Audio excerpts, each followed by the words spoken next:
ಕರ್ನಾಟಕ ಜಾನಪದ ಪರಿಷತ್ತು ಬೆಂಗಳೂರು ಇದರ ಉಳ್ಳಾಲ ತಾಲೂಕು ಘಟದ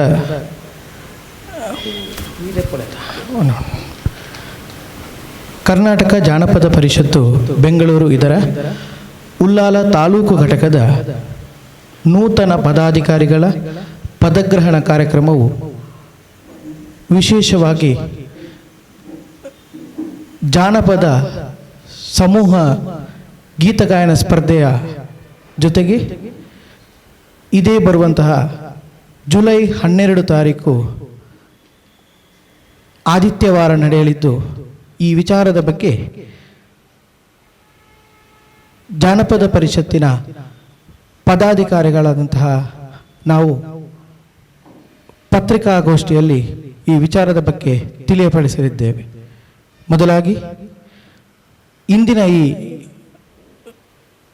ಪತ್ರಿಕಾಗೋಷ್ಠಿಯಲ್ಲಿ ನಮ್ಮೊಂದಿಗೆ ಕರ್ನಾಟಕ ಜಾನಪದ ಪರಿಷತ್ತಿನ ಉಳ್ಳಾಲ ತಾಲೂಕು ಘಟಕದ ಅಧ್ಯಕ್ಷರು ಹಾಗೂ ಖ್ಯಾತ ನಿರೂಪಕರಾಗಿ ಪ್ರಸಿದ್ಧಿ ಪಡೆದಿರುವಂತಹ ಶ್ರೀ ಪ್ರವೀಣ್ ಎಸ್ ಕುಂಪಲ ನಮ್ಮೊಂದಿಗಿದ್ದಾರೆ. ಅವರನ್ನು ಸ್ವಾಗತಿಸ್ತಾ ಇದ್ದೆ.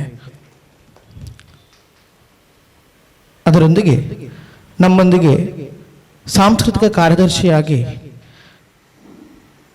ಅತ್ಯುತ್ತಮ ವಾಗ್ಮಿ ಹಾಗೂ ಶಿಕ್ಷಕಿಯಾಗಿರುವಂತಹ ಶ್ರೀಮತಿ ವಿಜಯಲಕ್ಷ್ಮಿ ಕಟೀಲು ನಮ್ಮೊಂದಿಗಿದ್ದಾರೆ. ಅವರನ್ನು ಕೂಡ ಈ ಪತ್ರಿಕಾಗೋಷ್ಠಿಗೆ ಸ್ವಾಗತಿಸ್ತಾ ಇದ್ದೇನೆ. ಅದರೊಂದಿಗೆ ಸಂಘಟನಾ ಕಾರ್ಯದರ್ಶಿಯಾಗಿ ನಮ್ಮೊಂದಿಗೆ ಶ್ರೀ ಕಿರಣ್ ಕೊಲ್ಯ ಉಪಸ್ಥಿತರಿದ್ದಾರೆ.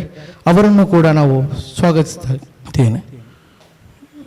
ಹಾಗೂ ಸದಸ್ಯರು ಹಾಗೂ ಜಾನಪದ ಕಲಾವಿದರಾಗಿರುವಂತಹ ಶ್ರೀ ಜಯಪ್ರಕಾಶ್ ಜೋಗಿ ನಮ್ಮೊಂದಿಗಿದ್ದಾರೆ. ಅವರನ್ನು ಕೂಡ ಪ್ರೀತಿಪೂರ್ವಕವಾಗಿ ಸ್ವಾಗತಿಸ್ತಾ ಇದ್ದೇವೆ. ಹಾಗೂ ಇಂದಿನ ಈ ಪತ್ರಿಕಾಗೋಷ್ಠಿಗೆ ನಮ್ಮೊಂದಿಗೆ ಉಪಸ್ಥಿತರಿರುವಂತಹ ಎಲ್ಲ ಮಾಧ್ಯಮ ಮಿತ್ರರಿಗೂ ಕೂಡ ಒಂದೇ ಮಾತಿನಲ್ಲಿ ಸ್ವಾಗತಿಸವನ್ನು ಬಯಸುತ್ತಾ ಇದ್ದೇನೆ. ಜಾನಪದ ಪರಿಷತ್ತು ಬೆಂಗಳೂರು ಇದರ ಉಳ್ಳಾಲ ತಾಲೂಕು ಘಟಕದ ಪ್ರಧಾನ ಕಾರ್ಯದರ್ಶಿಯಾಗಿರುವಂತಹ ನಾನು ವಿಜಯ್ ಎಂ ಶೆಟ್ಟಿ ಮಂಜನಾಡಿ ಇದೀಗ ಪತ್ರಿಕಾಗೋಷ್ಠಿಯಲ್ಲಿ ಜಾನಪದ ಪರಿಷತ್ತಿನ ನಮ್ಮ ಈ ಘಟಕದ ಪದಗ್ರಹಣ ಕಾರ್ಯಕ್ರಮ ಬಹುಶಃ ದಕ್ಷಿಣ ಕನ್ನಡ ಜಿಲ್ಲೆಯಲ್ಲಿ ಈಗಾಗಲೇ ಹಲವಾರು ಘಟಕಗಳ ಉದ್ಘಾಟನೆಯಾಗಿ ವಿವಿಧ ಕಾರ್ಯಕ್ರಮಗಳನ್ನು ಅಲ್ಲಲ್ಲಿ ಹಮ್ಮಿಕೊಂಡು ಬಂದಿದ್ದರೂ ಕೂಡ ಉಳ್ಳಾಲ ತಾಲೂಕಿನಲ್ಲೂ ಕೂಡ ಇಂತಹ ಒಂದು ಘಟಕದ ಸ್ಥಾಪನೆಯಾಗಬೇಕು, ಇಲ್ಲಿನ ಜನಪದ ಸೊಗಡಿನ ಪರಿಚಯವನ್ನು ಜಿಲ್ಲೆಗೆ ಹಾಗೂ ರಾಜ್ಯಕ್ಕೆ ಪರಿಚಯಿಸಬೇಕೆಂಬಂತಹ ಸದುದ್ದೇಶದೊಂದಿಗೆ ಕರ್ನಾಟಕ ಜಾನಪದ ಪರಿಷತ್ ಎಂಬುದನ್ನು ಉಳ್ಳಾಲ ತಾಲೂಕಿನ ಘಟಕದಲ್ಲೂ ಸ್ಥಾಪಿಸಬೇಕೆಂಬ ಚಿಂತನೆಯಲ್ಲಿ ಇಲ್ಲಿ ನೂತನ ಪದಾಧಿಕಾರಿಗಳ ಆಯ್ಕೆಯನ್ನು ಈಗಾಗಲೇ ಜಿಲ್ಲಾ ಸಮಿತಿಯವರು ಮಾಡಿದ್ದು, ಆ ವಿಚಾರದ ಬಗೆಯಲ್ಲಿ ಪದಗ್ರಹಣ ಕಾರ್ಯಕ್ರಮವನ್ನು ಈ ಬಾರಿ ನಾವು ಆಯೋಜನೆ ಮಾಡುವಂತಹ ಸಂದರ್ಭದಲ್ಲಿ ವಿಶೇಷವಾಗಿ ಮಹಿಳೆಯರಿಗೆ ಜಾನಪದ ಸಮೂಹ ಗೀತಗಾಯನ ಸ್ಪರ್ಧೆಯನ್ನು ಆಯೋಜಿಸಿದ್ದೇವೆ. ಈ ಎಲ್ಲದರ ಕುರಿತು ಮೊದಲಾಗಿ ನಮ್ಮ ಅಧ್ಯಕ್ಷರಾದಂತಹ ಶ್ರೀ ಪ್ರವೀಣ್ ಎಸ್ ಕುಂಪಲ ಇವರು ಈ ವಿಚಾರದ ಕುರಿತು ತಿಳಿಯಪಡಿಸಲಿದ್ದಾರೆ. ಕರ್ನಾಟಕ ಜಾನಪದ ಪರಿಷತ್ತು 1979ರಲ್ಲಿ ಅಂದಿನ IAS ಅಧಿಕಾರಿ ಆಗಿರುವಂಥ HL ನಾಗೇಗೌಡರು ಸ್ಥಾಪನೆ ಮಾಡಿದಂಥ ಒಂದು ಜಾನಪದ ಪರಿಷತ್ ಸಂಸ್ಥೆ. HL ನಾಗೇಗೌಡರವರು IAS ಅಧಿಕಾರಿಯಾಗಿ ಮಂಗಳೂರು ಭಾಗದಲ್ಲಿ ಕೂಡ ಕರ್ತವ್ಯವನ್ನು ನಿರ್ವಹಿಸಿದವರು. ಈ ಭಾಗದ ಒಂದು ಜಾನಪದ ಕಲೆ ಸಂಸ್ಕೃತಿಗಳ ಬಗ್ಗೆ ಕೂಡ ಅವರಿಗೆ ಗೊತ್ತಿದ್ದ ವಿಚಾರ. ಈ ನಿಟ್ಟಿನಲ್ಲಿ ಕರ್ನಾಟಕದಲ್ಲಿ ಎಷ್ಟೆಲ್ಲ ಜಾನಪದ ಕಲೆಗಳುಂಟು, ಜಾನಪದ ಸಂಸ್ಕೃತಿಗಳುಂಟು, ನಮ್ಮ ದಿನನಿತ್ಯದ ವಿಚಾರಗಳು ಯಾವುದುಂಟು ಈಗ ಜಾನಪದಕ್ಕೆ ಸಂಬಂಧಪಟ್ಟಂತು ಅದನ್ನೆಲ್ಲ ಒಂದೇ ಇದರಲ್ಲಿ ಕರ್ನಾಟಕ ಜಾನಪದ ಲೋಕ ಎಂಬ ದೃಷ್ಟಿಯಲ್ಲಿ ಅವರು ಬೆಂಗಳೂರಿನಲ್ಲಿ ಸ್ಥಾಪನೆ ಮಾಡಿದರು 1979ರಲ್ಲಿ. ಬೆಂಗಳೂರು ಮೈಸೂರು ರಾಷ್ಟ್ರೀಯ ಹೆದ್ದಾರಿಯ ರಾಮನಗರದಲ್ಲಿ ಜಾನಪದ ಲೋಕ ಎಂಬ ಒಂದು ಕಲ್ಪನೆಯಲ್ಲಿ 25 ಎಕರೆ ಜಾಗದಲ್ಲಿ ಜಾನಪದ ಸಂಸ್ಕೃತಿಯನ್ನು ಬಿಂಬಿಸುವಂಥ ಎಲ್ಲ ಒಂದು ವಸ್ತು ಪ್ರದರ್ಶನ ಇರ್ಬೋದು, ಅದರ ಸಂಸ್ಕೃತಿಯ ಕಲೆ ಸಂಸ್ಕೃತಿ ಬಿಂಬಿಸುವಂಥ ಎಲ್ಲ ಕಲೆಗಳನ್ನು ಮೈಗೂಡಿಸಿಕೊಂಡಂಥ ಒಂದು ಜಾನಪದ ಲೋಕ ರಾಮನಗರ ಜಿಲ್ಲೆಯಲ್ಲಿದೆ.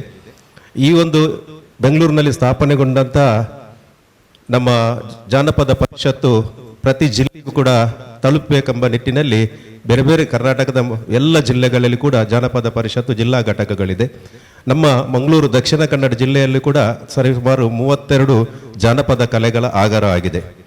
ಅದರಿಂದ ಆ ಒಂದು ಕಲೆಗಳನ್ನು ಕೂಡ ಶಾಶ್ವತವಾಗಿ ಉಳಿಸಬೇಕು, ಪೀಳಿಗೆಗೆ ತಿಳಿಸಬೇಕೆಂಬ ನಿಟ್ಟಿನಲ್ಲಿ ಜಾನಪದ ಪರಿಷತ್ತು ಸ್ಥಾಪನೆಗೊಂಡು ಈಗಾಗಲೇ ಅವರ ಬೇರೆ ಬೇರೆ ಮಟ್ಟದಲ್ಲಿ ಆ ಒಂದು ಕಲೆಯನ್ನು ಕರಗತ ಮಾಡುವಂಥ ವಿಚಾರಗಳು ಬಂದರೂ ಕೂಡ ನಮ್ಮ ಜಾನಪದ ಪರಿಷತ್ತಿನ ಮೂಲಕ ಅದಕ್ಕಾದಂಥ ವಿಶೇಷ ಒಂದು ಮುತುವರ್ಜಿ ವಹಿಸಿ ನೀಡಬೇಕೆಂಬ ದೃಷ್ಟಿಯಲ್ಲಿ ದಕ್ಷಿಣ ಕನ್ನಡ ಜಿಲ್ಲೆಯಲ್ಲಿ ಕೂಡ ಏರಿಯಾ ಲಕ್ಷ್ಮೀನಾರಾಯಣ ಆಳ್ವಾರ ಮೂಲಕ ಪ್ರಾರಂಭಗೊಂಡಂಥ ದಕ್ಷಿಣ ಕನ್ನಡ ಜಿಲ್ಲಾ ಜಾನಪದ ಪರಿಷತ್ತು.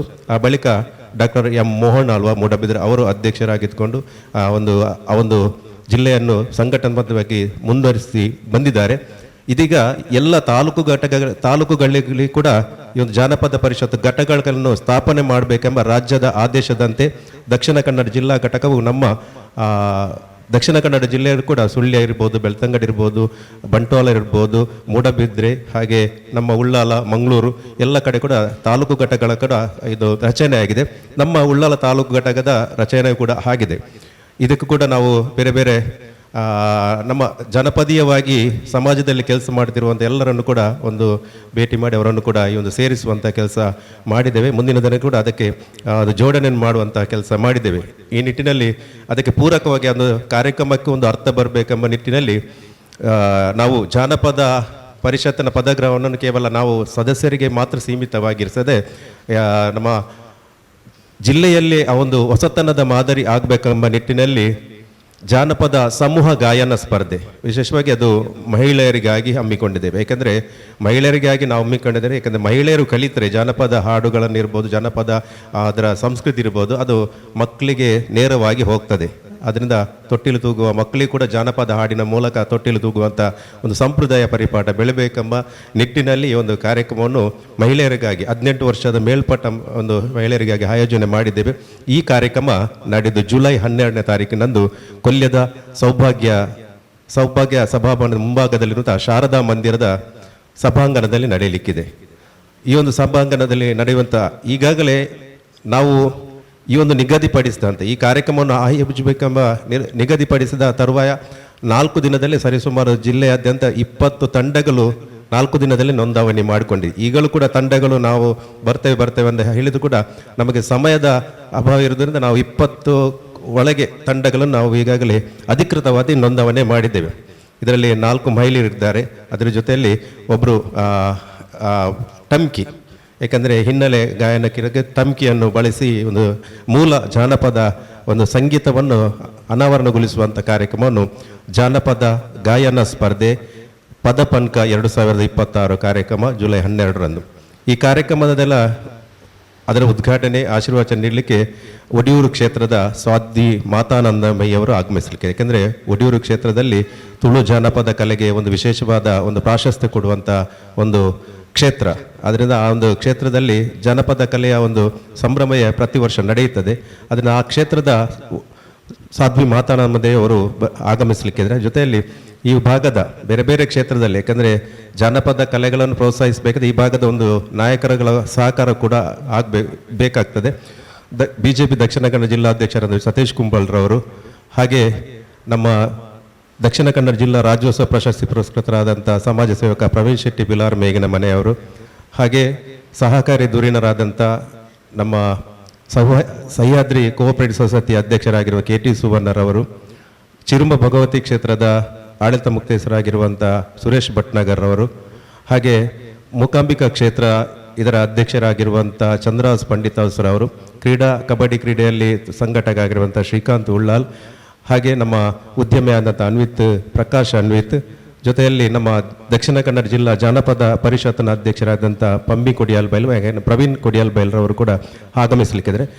ಆ ರೀತಿಯಾಗಿ ಅದೊಂದು ನಮ್ಮ ಚೌಕಟ್ಟಿನಲ್ಲಿ ಸಭಾ ಕಾರ್ಯಕ್ರಮ, ಯಾಕಂದರೆ ಉದ್ಘಾಟನವನ್ನು ನಡೆಯಬೇಕೆಂಬ ನಿಟ್ಟಿನಲ್ಲಿ ನಮ್ಮ ಜಿಲ್ಲೆ ಇರುವಂಥ ಎಲ್ಲ ತಾಲೂಕು ಘಟಕಗಳ ಒಂದು ಅಧ್ಯಕ್ಷರು, ಯಾಕಂದರೆ ಬೇರೆ ಬೇರೆ ಅದರಲ್ಲಿ ಬೇರೆ ಬೇರೆ ಕಡೆಯಲ್ಲಿ ನಮ್ಮ ಪತ್ರಕರ್ತರು ಕೂಡ ಅದರಲ್ಲಿ ಒಂದು ಜಿಲ್ಲಾ ಘಟಕದ ತಾಲೂಕು ಘಟಕದ ಅಧ್ಯಕ್ಷರು ಕೂಡ ಆಗಿರ್ತಾರೆ, ಅವರೆಲ್ಲ ಬರ್ತಾರೆ.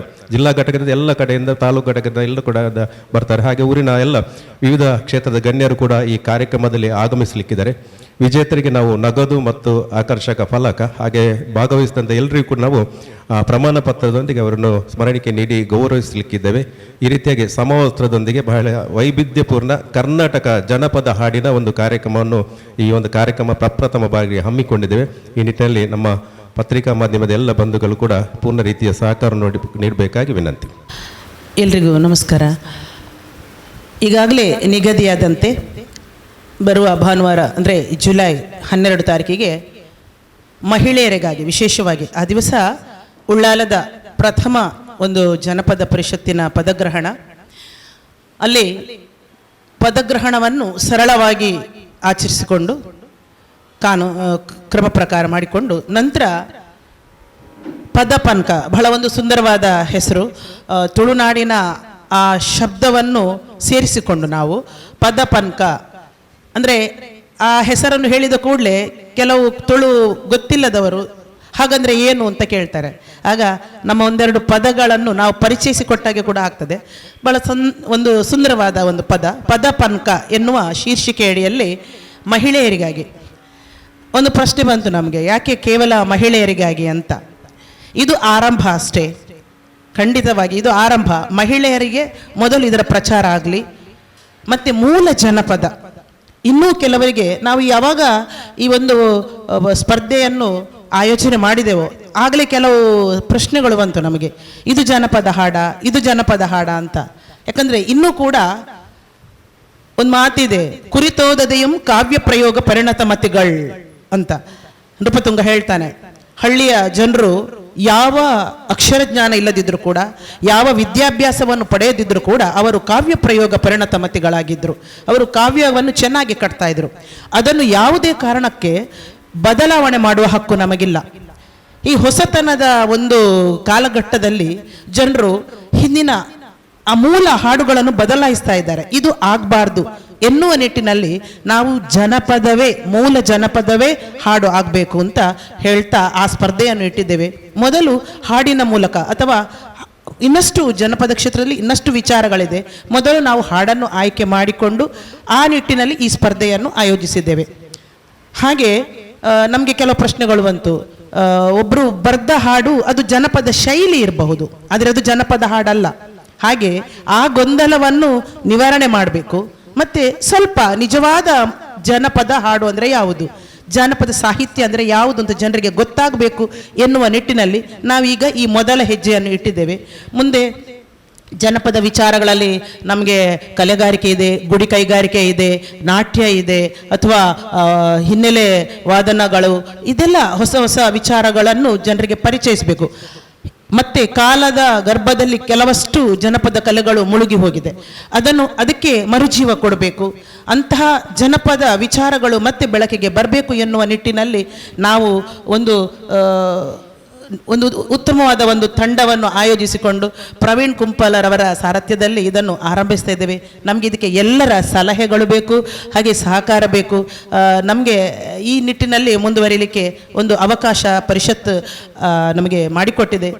ಈಗ ನಾವು ಮೊದಲ ಹೆಜ್ಜೆಯನ್ನು ಇಟ್ಟಿದ್ದೇವೆ. ಅದಕ್ಕೆಲ್ಲರಿಗೂ ನಾವು ಸಹಕಾರವನ್ನು ಕೇಳ್ತಾ ಇವತ್ತಿನ ಈ ಪತ್ರಿಕಾಗೋಷ್ಠಿಯನ್ನು ನಾವು ಈ ಮೂಲಕ ಇದರ ಉಳ್ಳಾಲ ಘಟಕದ ವತಿಯಿಂದ ಜುಲೈ 12ಕ್ಕೆ ನಡೆಯಲಿರುವ ಪದಪನ್ಕ 2026 ಕಾರ್ಯಕ್ರಮದ ಸಂಪೂರ್ಣವಾದ ಮಾಹಿತಿ ನೀಡಿದಂತಹ ನಮ್ಮ ಘಟಕದ ಅಧ್ಯಕ್ಷರಾದ ಪ್ರವೀಣ್ ಎಸ್ ಕುಂಪಲ್ ಅವರಿಗೆ ಧನ್ಯವಾದ ಸಮರ್ಪಿಸಿದ್ದೇನೆ. ಇದೇ ರೀತಿ ನಮ್ಮೊಟ್ಟಿಗೆ ಉಪಸ್ಥಿತರಿದ್ದಾರೆ ನಮ್ಮ ಘಟಕದ ಪ್ರಧಾನ ಕಾರ್ಯದರ್ಶಿ ವಿಜಿತ್ ರೈ ಮಂಜನಾಡಿ, ಅವರಿಗೂ ಧನ್ಯವಾದ ಸಮರ್ಪಿಸಿದ್ದೇನೆ. ಅದೇ ರೀತಿ ಸಾಂಸ್ಕೃತಿಕ ಕಾರ್ಯದರ್ಶಿಯಾದಂಥ ವಿಜಯಲಕ್ಷ್ಮಿ ಕಟೀಲು ನಮ್ಮೊಟ್ಟಿಗೆ ಉಪಸ್ಥಿತಿದ್ದಾರೆ, ಅವರಿಗೆ ಧನ್ಯವಾದ ಸಮರ್ಪಿಸಿದ್ದೇನೆ. ಅದೇ ರೀತಿ ಸದಸ್ಯರಾದ ಜಯಪ್ರಕಾಶ್ ಜೋಗಿ ನಮ್ಮೊಟ್ಟಿಗೆ ಉಪಸ್ಥಿತಿದ್ದಾರೆ, ಅವರಿಗೂ ಧನ್ಯವಾದ ಸಮರ್ಪಿಸಿದ್ದೇನೆ. ಅದೇ ರೀತಿ ಈ ಕಾರ್ಯಕ್ರಮದ ಕೇಂದ್ರ ಬಿಂದು ಮಾಧ್ಯಮ ಮಿತ್ರರು ಸರಿಯಾದ ಸಮಯಕ್ಕೆ ಬಂದು ನಮ್ಮ ಕಾರ್ಯಕ್ರಮ ಯಶಸ್ವಿಗೊಳಿಸಿ ನಿಮಗೂ ನಮ್ಮ ಘಟಕದ ಪರವಾಗಿ ಧನ್ಯವಾದ ಸಮರ್ಪಿಸಿದ್ದೇನೆ.